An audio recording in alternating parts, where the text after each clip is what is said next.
Assalamualaikum guys, it's Maris Coaching. Welcome to my another brand new blog. প্রায় 6 মাস পর আপনাদের সামনে। তো ফার্স্টলি আপনাদের মনে কোশ্চেন আসতে পারে যে আমার চেহারায় কি হয়েছে। আমি ঈদের 3 দিন পর বাইক অ্যাক্সিডেন্ট করি। তো বাইক অ্যাক্সিডেন্ট এখন এই অবস্থা, অনেক রিকভার করছি আলহামদুলিল্লাহ। আর অনেকদিন ইউটিউব থেকে বাইরে ছিলাম, নিজের পার্সোনাল লাইফ সবকিছু মিলিয়ে। তো আলহামদুলিল্লাহ আবার ফিরে আসছি। আশা করি এখন থেকে রেগুলার ভিডিও দিব। রেগুলার ভিডিও না দিতে পারলেও মাসে 2-3টা ভিডিও দিব ইনশাল্লাহ।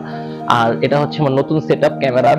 তো আপনারা বলবেন কি কেমন লাগতেছে। আর পিছে হচ্ছে আমার পিসি নতুন সেটআপ। ইনশাল্লাহ আপনাদের জন্য ভালো কিছু উপহার দিব।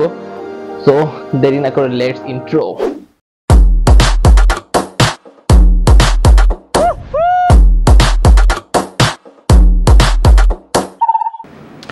তো এটা হচ্ছে আমার নতুন সেটআপ। আপনারা দেখতেই পারতেছেন, নতুন ক্যামেরা, নতুন লেন্স। আশা করি আগের ভিডিওগুলোর থেকে এখনকার ভিডিও কোয়ালিটি অনেক বেশি বেটার।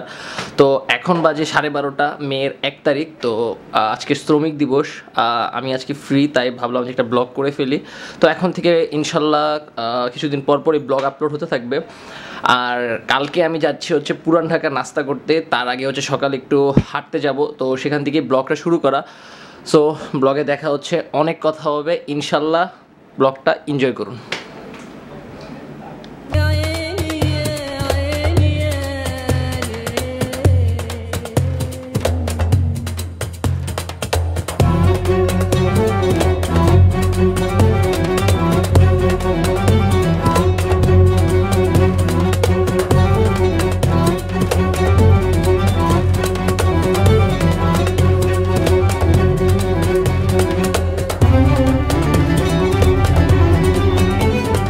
পুরান ঢাকা নাজিরা বাজার। আমি এখন নাজিরা বাজার রোডে আছি। তো এখনো কেউ আসে নাই। আমাদের নাস্তা করার কথা ছিল 7টা, আর এখন বাজে হচ্ছে 9:30, বিকজ আমি ঘুমাইছিলাম, ঘুমের থেকে উঠতে পারি নাই। তো নাজিরা বাজারের ভিতরে যাই এখন, লেটস গো।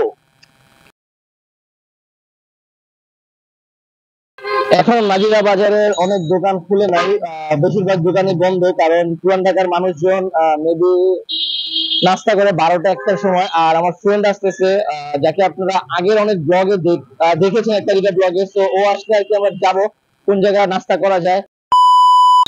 ও ধ্যানদের লাগে এসে পড়ছে, যে ওর জন্য ওয়েট করতেছে। ওকে আপনারা আগের অনেক ব্লগে দেখছেন, মানে এনবিসির ব্লগে। সো ধ্যান, ব্লগে আবার এসে কেমন লাগতেছে? এটা আসলে অনেক এক্সাইটমেন্ট। আর ওর যেহেতু নতুন ব্লগ, মানে এই বছরে আর কি, এই বছরের মিডলে আর কি, প্রায় 1 বছর পর ব্লগ করতেছে, দিন পরে আর কি। তো এটা আসলে অনেক ভালো। আর দিহানও কিন্তু একজন ব্লগার। ওর আইডির লিংক আমি বায়োতে দিয়ে দিব। আমার রেগুলার ব্লগিং করা হয় না আসলে, বাস্তব জীবন অনেক বিজি, তো ব্যবসা বাণিজ্য করি, তার কারণে। ও বিজনেসম্যান। তো ওর এলাকায় আসছি খাওয়া দাওয়ার জন্য। বাট দুঃখের বিষয় হচ্ছে সব দোকানপাট বন্ধ। আজকে মে দিবস, বাট ও বলতেছে সকালবেলা বিধায় বন্ধ। ও সকালবেলা আসে, এখানে কেউ সকালবেলা আসে না। সকাল 10টার পরে থেকে রাতে 3টা পর্যন্ত অলওয়েজ এখানে খোলা হয়, বা সকালবেলা আসছে তার কারণে বন্ধ হয়েছে এখানে। তারপরে ভুল করছে সে। তো যাই হোক, দেখি এখন নরমাল কিছু একটা পাই নাকি। আসছি যেহেতু পুরান ঢাকায়, তো কিছু একটা তো খেতে হবে।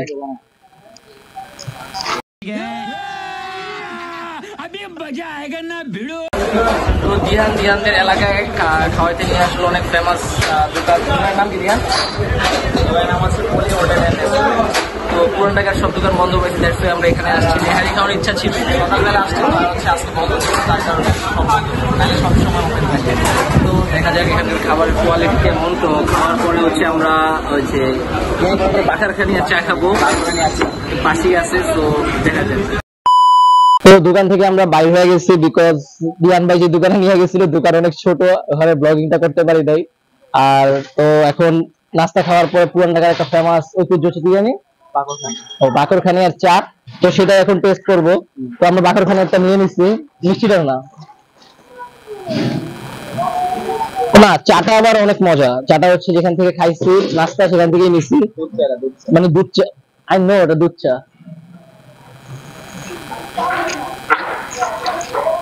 ভাই জোস আসলে, চার বাকরখানি জোস। যারা পুরান ঢাকায় আসবেন একবার হলেও টেস্ট করবেন, মানে জোস এক কথা। এটা হচ্ছে ইয়াটা লবণ, এটা মিষ্টি দিয়ে ট্রাই কর। ও আরেকটা মিষ্টি, দুটোর প্রাইস সেম, 10 টাকা 10 টাকা। এটার কম্বিনেশন দারুণ। 1 কেজি কিনে লড়ে লাগবে বাসায়।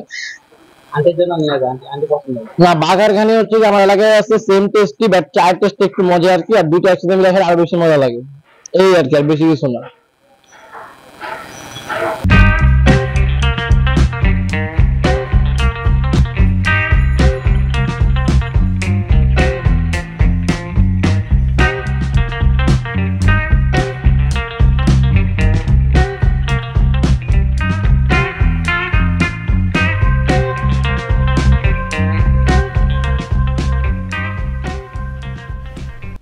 কিছুটা শক্ত এবং মচমচে আবরণের ভেতরে নরম মোলায়েম মিষ্টির খাস্তা, অনেকটা বিস্কিটের মতন দেখতে।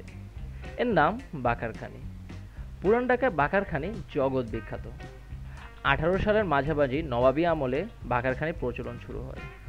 শোনা যায় নবাব আমলের মোর্শেদ কুলি খানের ছেলে আগা বাকের খাঁ এবং মুর্শিদাবাদের নর্তকী খুনি বেগমের প্রেম কাহিনী স্মৃতি ধরে রাখতে বাকারখানির নামকরণ করা হয়। ইতিহাসটা অনেক মুরব্বী কাস্টমার এসে বলে যে এটা নাকি নবাবের খাবার, নবাব থেকে এটা তৈরি হয়েছে। পুরান ঢাকার নাজিরা বাজার, সিদ্দিক বাজার, চক বাজার সহ প্রায় সকল এলাকায় দেখা মেলে এই বাকারখানির কারখানা। এখানকার সকাল এবং বিকালের নাস্তায় বাকারখানি অনেকের পছন্দ। তো একটা বিখ্যাত খাবার জিনিস, ঠিক আছে। আর এই বাগরখানিটা সবার অন্য অন্য এলাকা থেকে অন্যরকম, এটা মুখে দিলে পুরো ফাঁকি হয়ে যায়, ঠিক আছে। খাইতে খুবই সুস্বাদু এবং ভালো লাগে। এটা ব্যবহার করি হয়তো সকালে নাস্তার সময় অথবা সন্ধ্যায় টিফিনের পরে, ঠিক আছে, সন্ধ্যার সময়। আমি এই বাগরখানির 4 আনা পিস খাইছি, ঠিক আছে। এখন এটার এখন মূল্য 5 টাকার উপরে। একটা আছে আপনার পনির দেওয়া, এটা আছে 20 টাকা পিস, 400 টাকা কেজি। আবার নুনতাটা হলো 60 টাকা পিস, 180 টাকা কেজি। নুনতা ঘের আছে আপনার 200 টাকা কেজি, 100 টাকা পিস। মিষ্টির আছে আপনার 8 টাকা পিস, 200 টাকা কেজি।